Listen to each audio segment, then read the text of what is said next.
Okay, the vice presidential debate. Who won, who lost? Let's get to it.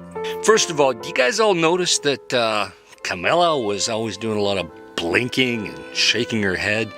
Now, blinking's a natural human trait, but she was doing a lot of blinking. Made me think that she was doing a lot of thinking about perhaps some mistruths that she was having to deal with or be faced with in the debate.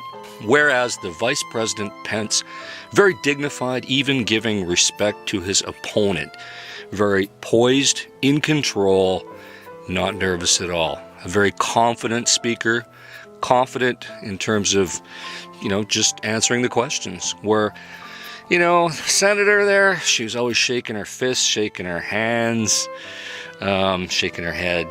Come on. Very, very odd behavior.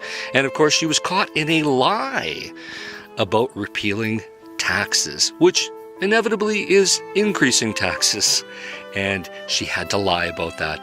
Of course, the vice president did confront her with it, but she just really wouldn't budge because she's facing some problems with dealing with reality. So let's pull up the audio. Should Americans be braced for an economic comeback that is going to take not months, but a year or more? You have 2 minutes to answer uninterrupted. When President Trump and I took office, America had gone through the slowest economic recovery since the Great Depression. So when Joe Biden was vice president, they tried to tax and spend and regulate and bail our way back to a growing economy. President Trump cut taxes across the board. Despite what Senator Harris says, the average American family of four had $2,000 in savings in taxes.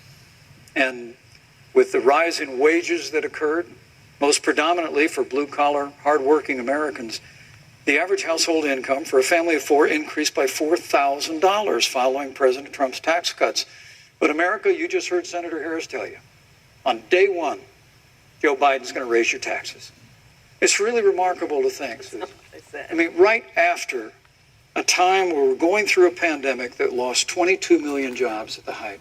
We've already added back 11.6 million jobs because we had a president who cut taxes, rolled back regulation, unleashed American energy, fought for free and fair trade, and secured $4 trillion from the Congress of the United States to give direct payments to families, save 50 million jobs through the Paycheck Protection Program. We literally have spared no expense to help the American people and the American worker through this. Joe Biden and Kamala Harris want to raise taxes. They want to bury our economy under a $2 trillion Green New Deal, which you were one of the original co-sponsors of in the United States Senate. They want to abolish fossil fuels and ban fracking, which would cost hundreds of thousands of American jobs all across the heartland. And Joe Biden wants to go back to the economic surrender to China, that when we took office, half of our international trade deficit was with China alone. And Joe Biden wants to repeal all of the tariffs that President Trump put into effect to fight for American jobs and American workers. Joe Biden says democracy's on the ballot. Make no mistake about it, Susan. The American economy, the American comeback is on the ballot with 4 more years of growth and opportunity, 4 more years of President Donald Trump. 2021 is going to be the biggest economic year in the history of this country. Thank you, Vice President Pence. Senator Harris? Well, I thought we saw enough of it in last week's debate, but I think this is supposed to be a debate based on fact and truth. And the truth and the fact is Joe Biden has been very clear. He will not raise taxes on anybody who makes less than $400,000 a year. He said he's going to repeal the Trump tax cuts. Mr. Vice President, I'm speaking. I'm speaking. It'd be important if he said the truth. Joe Biden said twice in the debate last week that he's going to repeal the Trump tax cuts.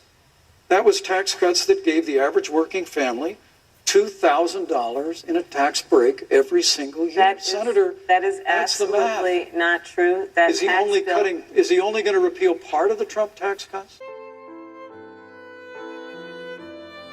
So in conclusion, we have to declare a winner with Vice President Pence. Sorry, you Democrats, you just didn't put the right person up against Pence. Social warrior justice rhetoric doesn't really work in a vice presidential debate. Put your comments down below.